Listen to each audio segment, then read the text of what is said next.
আর আমার যুবকদেরকে বলবো, খবরদার, আমার দেশের মধ্যে হুজুর অনেক সময় জুদা হয়, জুদা না কি হয়, এটা কি বলে হুজুর, জুদা হইতে পারে, আলাদা যে হয় সংসার, মা বাপ থেকে যে আলাদা হয়, আলাদা জুদা। ওই যে ওই ঘরে মেজো ছেলে, এই ঘরে ছোট ছেলে, আর মাটা থাকে এই টিনের ঘরে, ভিন্ন কয়, এই যে সুন্দর ভিন্ন কয়।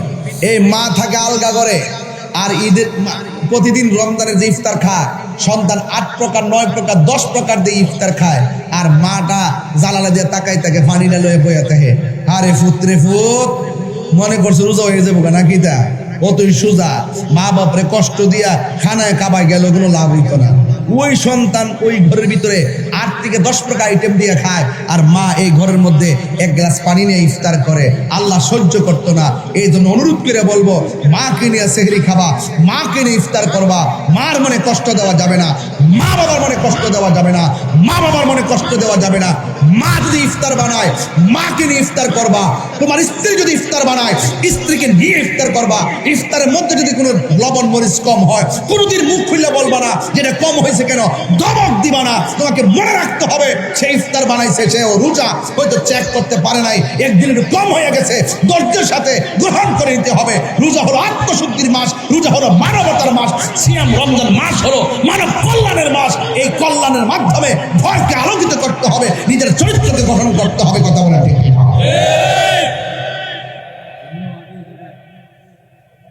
হ্যাঁ, মা বাবার মনে কষ্ট দেওয়া যাবে?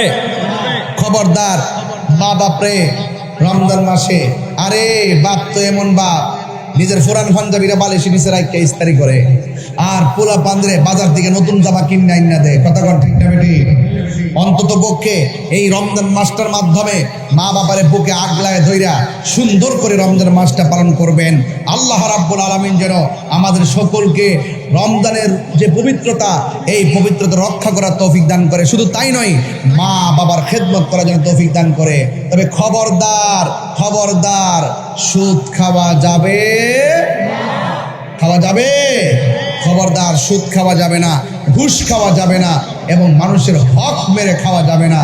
খবরদার, রাসূলুল্লাহর বিরুদ্ধে কথা বলা যাবে না, ওলি আল্লাহর মাজার ভাঙা যাবে না। ওলি আল্লাহর মাজারকে সুরক্ষা করতে হবে।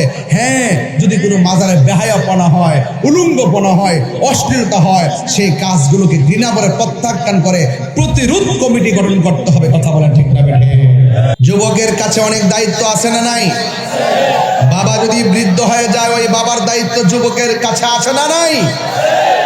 সমাজ যদি অধপতনের দিকে যায়, ওই সমাজের অধপতন থেকে ফিরিয়ে আনতে যুবকদের ভূমিকার দরকার আছে না নাই? সমাজে যদি মাদক, ইয়াবা, ফেন্সিতে ভরপুর হয়ে যায়, যুবকদেরকে ঐক্যবদ্ধভাবে সেই ইয়াবা খাবার থেকে সমাজকে রক্ষা করা দরকার আছে না নাই?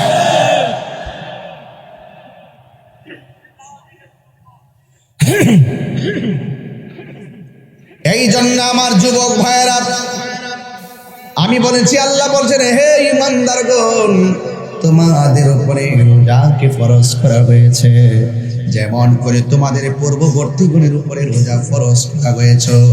এই রোজার মাধ্যমে তোমরা পরহেজগার হবে, আল্লাহওয়ালা হবে, মুত্তাকি হবে।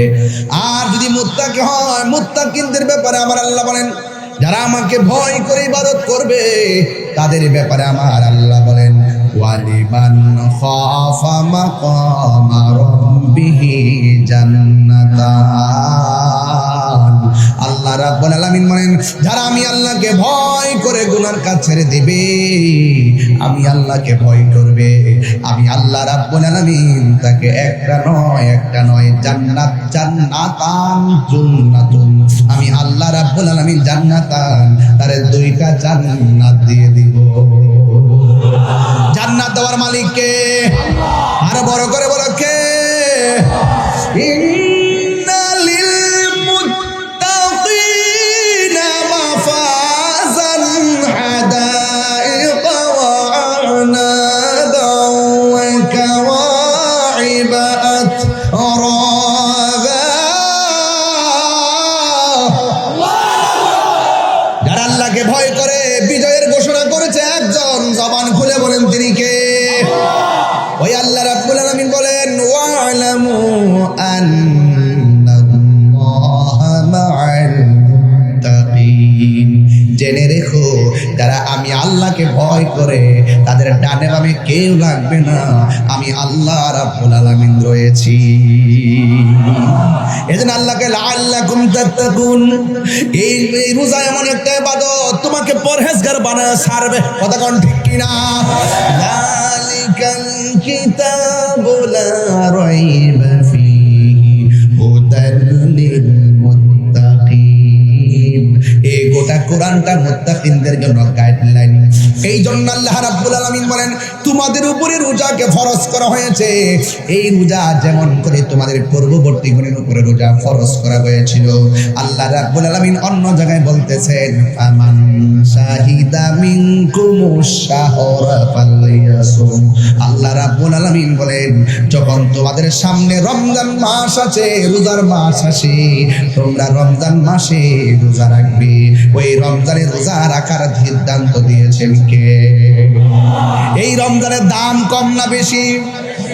হাতের মধ্যে কোরআন নেন, এই কোরআনকে যদি প্রশ্ন করে ও কোরআন তোমাকে কোন সময় নাজিল করেছে, এই রমজানটা কিসের মাস? আল্লাহ বলেন শাহরু রমাদানাল্লাযী উনজিলা ফীহিল কুরআন।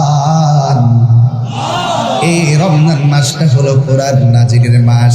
আল্লাহ রাব্বুল আলামিন কোরআনে বলেছেন ইন্না আনসালনাহু ফি লাইলাতিল কদর ওয়া মা আদরাকা মা লাইলাতুল কদর লাইলাতুল কদরি খায়রুম মিন আলফি শাহর। আল্লাহ রাব্বুল আলামিন বলেন নিশ্চয়ই এই কোরআনটাকে রমজান মাসে লাইলাতুল কদরের রাতে আল্লাহ নাজিল করেছেন। এই জন্য রমজান মাসে রোজা রাখার সিদ্ধান্ত দিয়েছে কে? এই আওয়াজে মানি না, জোরে বলো কে?